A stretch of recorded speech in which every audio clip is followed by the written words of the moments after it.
Complaint. Complaint किसको कहते हैं? यदि कोई व्यक्ति यह एलिगेशन लगाता है, यह आरोप लगाता है, यह इल्ज़ाम लगाता है कि किसी व्यक्ति ने कोई अपराध किया है, कोई ऑफेंस किया है, और यह आरोप, यह एलिगेशन किसके पास जाके लगाता है?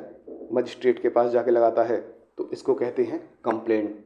यहाँ पे जिस व्यक्ति ने आरोप लगाया है यह कहलाएगा कंप्लेनेंट, जिसने कंप्लेंट दी है, और जिसके ऊपर आरोप लगा है यह कहलाएगा एक्यूज्ड।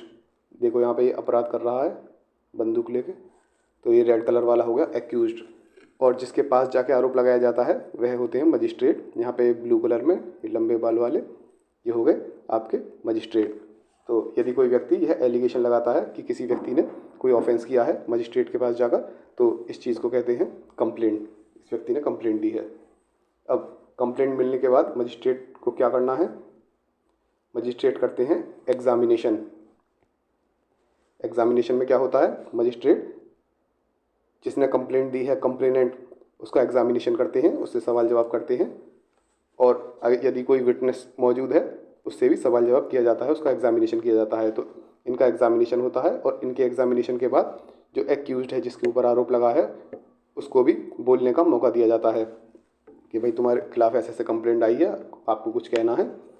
और यदि मजिस्ट्रेट को ऐसा लगता है ये केस मेरे कॉम्पिटेंसी में नहीं है, मैं इनकॉम्पिटेंट हूँ इस केस को लेने के लिए, तो वह कंप्लेनेंट को प्रॉपर कोर्ट के पास भेज देते हैं कि भाई इस कोर्ट में जाइए, यहाँ पे आपकी सुनवाई होगी, ये केस ये वाली कोर्ट हैंडल करेगी।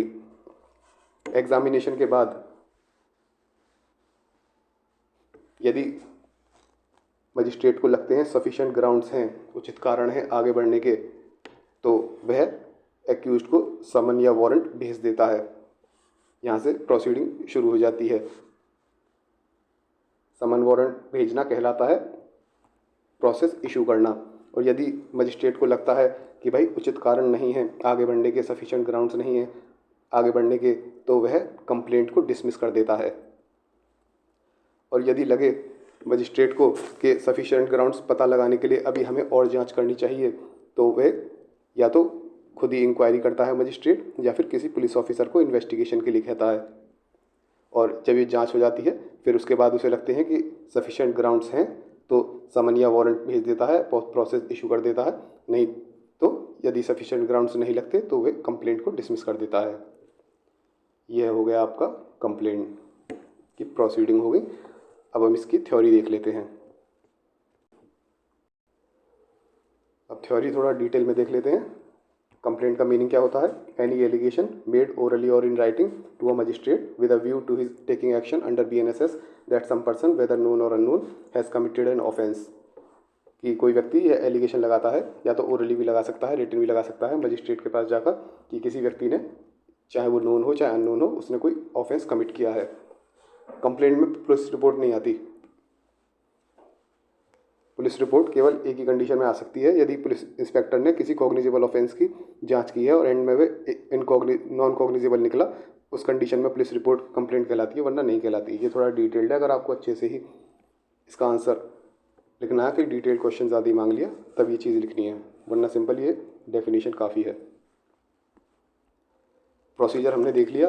कंप्लेंट जब फाइल होती है मजिस्ट्रेट एग्जामिन करता है कंप्लेनेंट को, ओथ पर एग्जामिन किया जाता है, कंप्लेनेंट को किया जाता है, और यदि कोई विटनेस प्रेजेंट है उनको किया जाता है।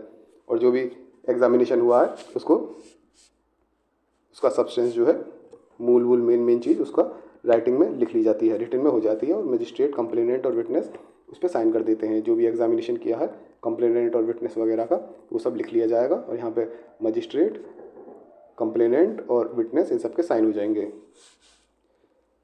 कॉग्निजेंस लेने से पहले ऑफेंस का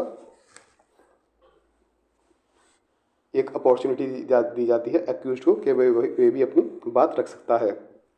और यदि कंप्लेंट किसी पब्लिक सर्वेंट के अगेंस्ट हैं तो उससे एक्शन लेने से पहले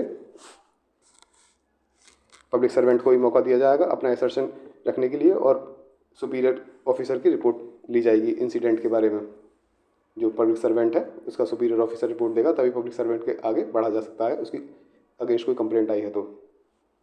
कुछ एक्सेप्शंस भी हैं जहाँ पे एग्जामिनेशन करने की ज़रूरत नहीं है। वे कौन सी है? यदि कंप्लेंट किसी पब्लिक सर्वेंट ने दी है या फिर कोर्ट ने दी है, या फिर मजिस्ट्रेट ने किसी दूसरे मजिस्ट्रेट को केस ट्रांसफ़र किया है इंक्वायरी या ट्रायल के लिए। ऐसी चीज़ों, ऐसी कंप्लेंट्स में एग्जामिनेशन नहीं किया जाता, जैसे ऊपर एग्जामिनेशन किया जा रहा था कंप्लेनेंट का। यदि मजिस्ट्रेट इनकॉम्पिटेंट है कॉग्निजेंस लेने के लिए, उसके अधिकार में नहीं आता वैसा केस हैंडल करने के लिए, तो ऐसी कंडीशन में यदि कंप्लेंट रिटन है तो वे प्रॉपर कोर्ट के पास प्रेजेंटेशन के लिए उसे रिटर्न कर देगा। नहीं तो अगर ओरल है तो कंप्लेंट वगैरह को प्रॉपर कोर्ट के पास डायरेक्ट कर देगा, वहाँ पे जाइए।